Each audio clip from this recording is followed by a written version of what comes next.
Patient enfant.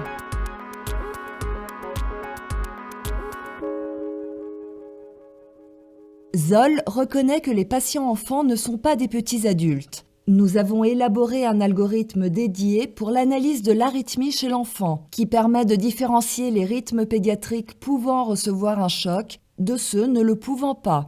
Le R-Series détecte si les électrodes connectées sont de type pédiatrique ou adulte et ajuste automatiquement l'analyse de l'arythmie. Pour les enfants de moins de 8 ans et de moins de 25 kg, utilisez les électrodes One Step pédiatrique CPR. Pour placer l'électrode One Step pédiatrique CPR, appliquez l'électrode arrière. Tenez le bas de l'électrode et détachez-la de la couche support en plastique, en soulevant l'onglet rouge au bas de l'électrode. Placez l'électrode de façon à ce qu'elle soit centrée sur le rachis. Retournez le patient et appliquez l'électrode avant sur l'apex cardiaque. Évitez tout contact entre le mamelon et la zone de traitement recouverte de gel. Lorsque les électrodes sont raccordées, il est possible de voir apparaître à l'écran du R-Series un libellé pédiatrique. La fréquence et la profondeur des compressions sur le CPR dashboard et filtre l'artefact de compression de l'onde ECG. Les électrodes pédiatriques CPR n'activent pas les indicateurs vocaux CPR ni d'autres indications visuelles de l'inefficacité de la RCP. Pour les patients enfants, le niveau d'énergie de défibrillation par défaut est de 50, 70, 85 joules. Utilisez uniquement des électrodes pédiatriques conçues pour passer à l'algorithme pédiatrique avec le R-Series pour défibriller des patients de moins de 8 ans en mode conseil de choc ou en mode DAE.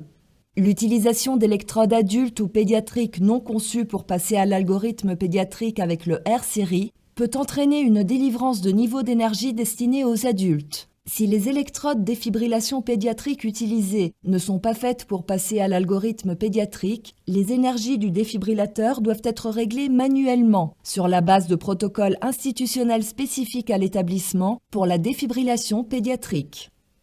Des palettes externes peuvent servir à choquer le patient.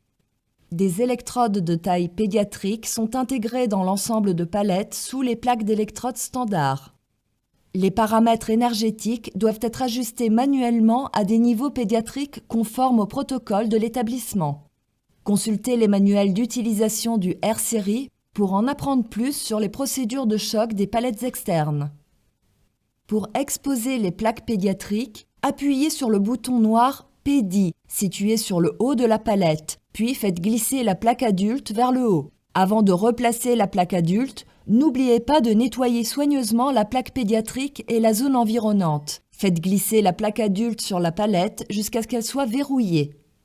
Si des patients enfants doivent être stimulés à l'aide d'électrodes One Step pédiatrique CPR ou PediPads 2, il faut utiliser un câble ECG distinct, car ces électrodes n'ont pas de capacité intégrée à 3 dérivations. La stimulation non invasive des patients enfants est réalisée de la même manière que la stimulation adulte.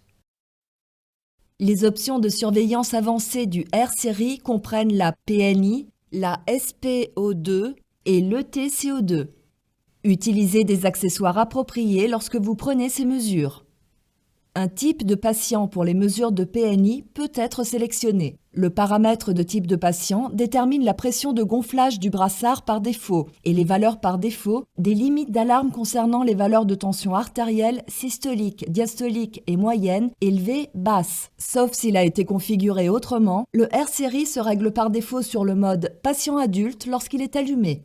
Pour changer le paramètre de type de patient, appuyez sur les touches de fonction Param, PNI et PNI-TP.